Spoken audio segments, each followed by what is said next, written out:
Hello दोस्तों, कैसे हैं आप लोग। मैं आपका स्वागत करता हूं बिनी मार्केटिंग हब में लेसन नंबर 2 में। नया लेसन, नया जोश, नया कुछ सीखने को।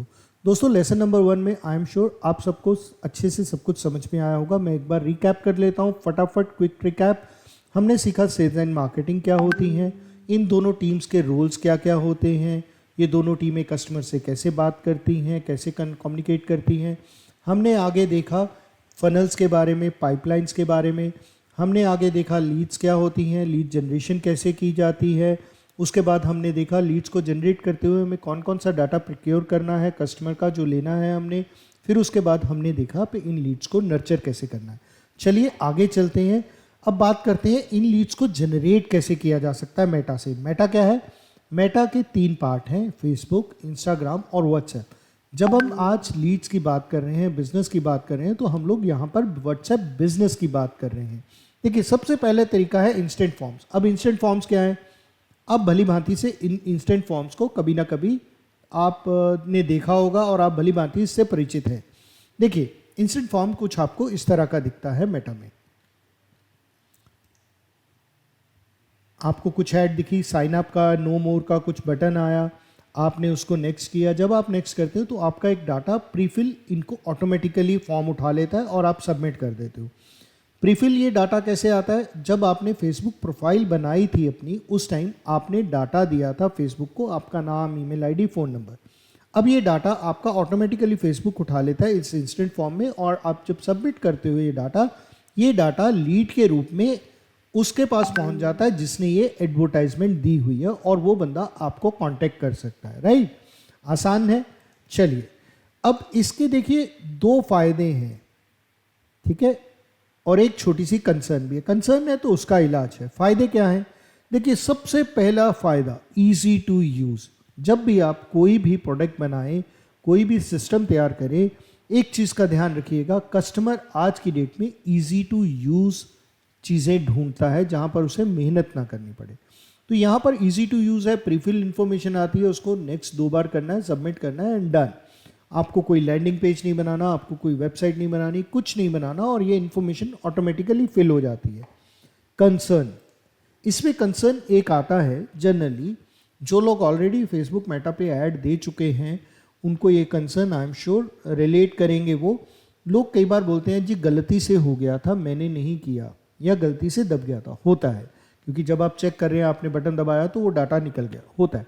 बट हम लोग इसको करने के लिए, ओवरकम करने के लिए, हम लोग इसमें कुछ कस्टम क्वेश्चंस ऐड ऑन कर सकते हैं। जैसे ये डाटा आपने देखा, ये डाटा आ गया था।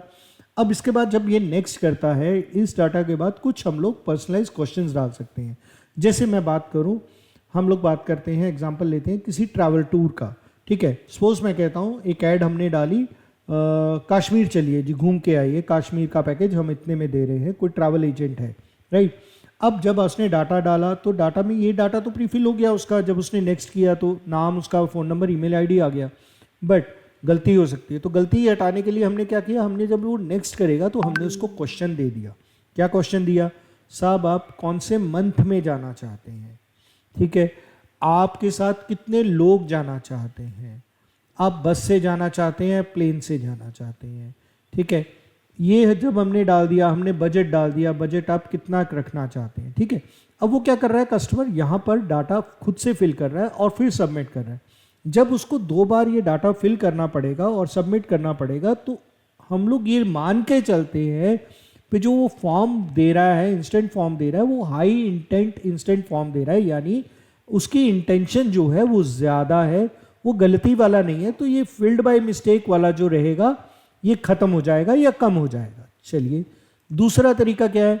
दूसरा तरीका है फेसबुक, इंस्टाग्राम और व्हाट्सएप पे हम लोग आपकी जो लीड्स हैं उनको ले सकते हैं आपके वेबसाइट और लैंडिंग पेज पे। अब आपने ये वाली ऐड कुछ इस तरह से देखी होगी, sponsored add.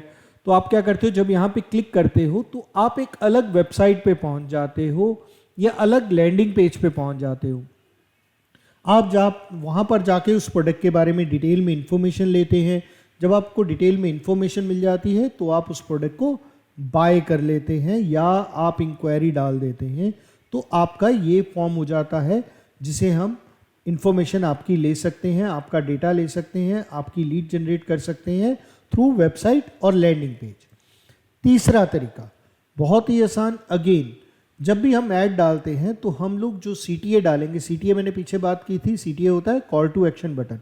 Call to action button में हम लोग डाल देते हैं साहब आप मैसेज पे हमें जो है लीड दे दीजिए, आप मैसेज पे हमसे इंक्वायर कर लीजिए। आपको कुछ इस तरह से फेसबुक पे लीड दिखती है, वहाँ पर सेंड मी मैसेज आता है या सेंड मैसेज आता है, कॉन्टैक्ट अस आता है। जब आपको कॉन्टैक्ट करेगा तो आपका व्हाट्सएप खुल जाता है या आपका इंस्टाग्राम खुल जाता है या आप कस्टमर का फेसबुक मैसेंजर खुल जाता है, तो वो आपसे बात कर सकता है, राइट। तो हम लोग तीसरे तरीके इस तरह से ये आपकी लीड्स को जनरेट कर सकते हैं। तो 3 तरीके हो गए। पहला तरीका इंस्टेंट फॉर्म, दूसरा आपके लैंडिंग पेज आपकी वेबसाइट से, तीसरा आपके फेसबुक मैसेंजर से, इंस्टाग्राम से और आपके व्हाट्सएप से, या फिर आपको डायरेक्ट कॉल भी कस्टमर कर सकता है। इन सब तरीकों से आप लीड जनरेट कर सकते हैं। आज के लेसन में इतना ही, नेक्स्ट लेसन में फिर मिलेंगे। Thank you.